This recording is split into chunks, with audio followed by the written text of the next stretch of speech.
मिश्रा जी, सवाल मेरा आपसे है। देखिए, हालांकि अभी थोड़ा सा जो रुझानों की तस्वीर है वो स्थिर दिखाई देती है। बार बार हम ये कह रहे हैं कि फाइनल रिजल्ट के लिए इंतजार करना पड़ेगा, लेकिन उसके बावजूद भी जिस तरह से तेजस्वी यादव जिस आक्रामक अंदाज में लड़े, ये बात तो मानेंगे कि उन्होंने मुख्यमंत्री नीतीश कुमार के सामने एक बहुत ही सीरियस चैलेंज पेश किया। जिस आक्रामकता के साथ ये युवा ब्रिगेड मैदान में आई, एंटी इनकम्बेंसी और जो गुस्सा नीतीश कुमार के खिलाफ था, उसे कैपिटलाइज करने में ये कम नहीं दिखाई दिए। इस बात को तो स्वीकार करेंगे। देखिए, मैं थोड़ा इसको क्रिकेट से भी जोड़ दूं। बहुत लोग आते हैं आक्रामक और 3-4 गेंद पे कुछ चौके होके मार के तो चले फाइनल जाते, मुकाबला भी आईपीएल का लेकिन मौका भी है, दस्तूर हाँ भी है। बिल्कुल आईपीएल का। और वो क्रिकेट में रहे भी हैं तेजस्वी, थोड़े बहुत खिलाड़ी रहे हैं, वो दिल्ली से खेला कर। दिक्कत आ रही है। उन्होंने तेजस्वी यादव का जिक्र किया। 2008 से 2012 तक दिल्ली डेयर डेविल्स की टीम का वो हिस्सा थे और इस बार वो कहां पर टिकते हैं। हालांकि 104 के साथ काफी पीछे अभी आरजेडी प्लस। लेकिन सीधे डॉक्टर संबित पात्रा, अब आपका रुख करते हुए, चूंकि बीजेपी के कुछ दफ्तर से जश्न की तस्वीरें भी सामने आ रही हैं, तो मुबारकबाद अभी ले लेंगे या शाम तक का इंतजार करेंगे? नहीं चित्रा जी, मैं आरंभ में सुबह में जब आपके चैनल में आया था तब भी, और मैं अब भी कह रहा हूं, अभी जिस शब्द का बहुत आवश्यकता है वो शब्द है संयम, पेशेंस। अभी बहुत सारी काउंटिंग चल रही है और इलेक्शन कमीशन ने भी प्रेस कॉन्फ्रेंस करके स्पष्टता के साथ बताया है कि ये अभी 1/3 मात्र 25% ही वोट काउंटिंग हुआ है, इसलिए इंतजार करना चाहिए। और मुझे लगता है इस बार रात तक काउंटिंग चलेगी और 6-7 बजे तक क्लियर होगा कि ट्रेंड दरअसल कहां जा रहे हैं। मगर इसमें आप देख सकते हैं कि जो ट्रेंड एक तरह से सुबह बने थे जिसमें एनडीए ने बढ़त लिया था, वो लगातार वो ट्रेंड कायम है।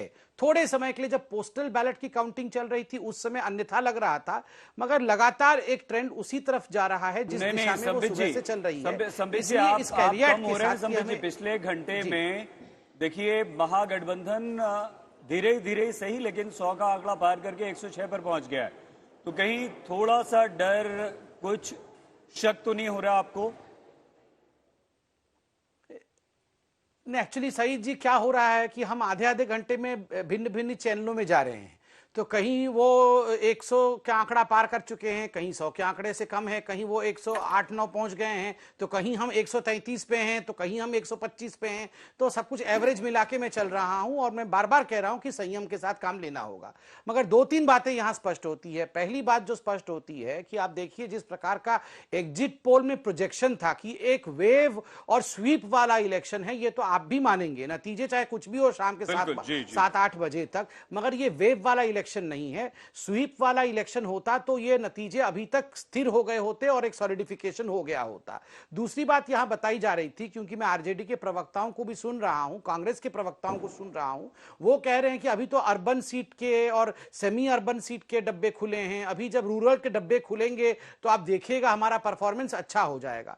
आप भी मानेंगे कि ये जो एग्जिट पोल भी था और पूरा चुनाव आप लोग कह रहे थे कि ये जॉब्स अर्थात एम्प्लॉयमेंट और रोजगार के इर्द गिर्द लड़ा गया था। 10 लाख रोजगार, सरकारी रोजगार हम देंगे, ये तेजस्वी जी ने कहा था।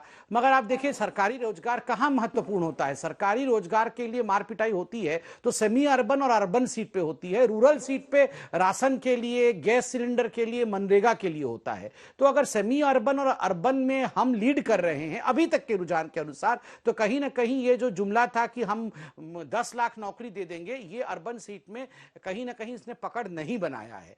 तीसरी बात मैं कह दूं, और ये बधाई मैं दूंगा नरेंद्र मोदी जी को, कि जो बाइपोल्स चल रहे हैं आपके राज्य मध्य प्रदेश में भी और ऐसे 11 राज्यों में, कर्नाटक में हम ऑलरेडी जीत चुके हैं दोनों सीट पे, मणिपुर में हम जीत गए। सबसे आश्चर्य का विषय है तेलंगाना में, जहां हमारा कोई बेस नहीं बताता था, उस तेलंगाना में हम जीत गए हैं।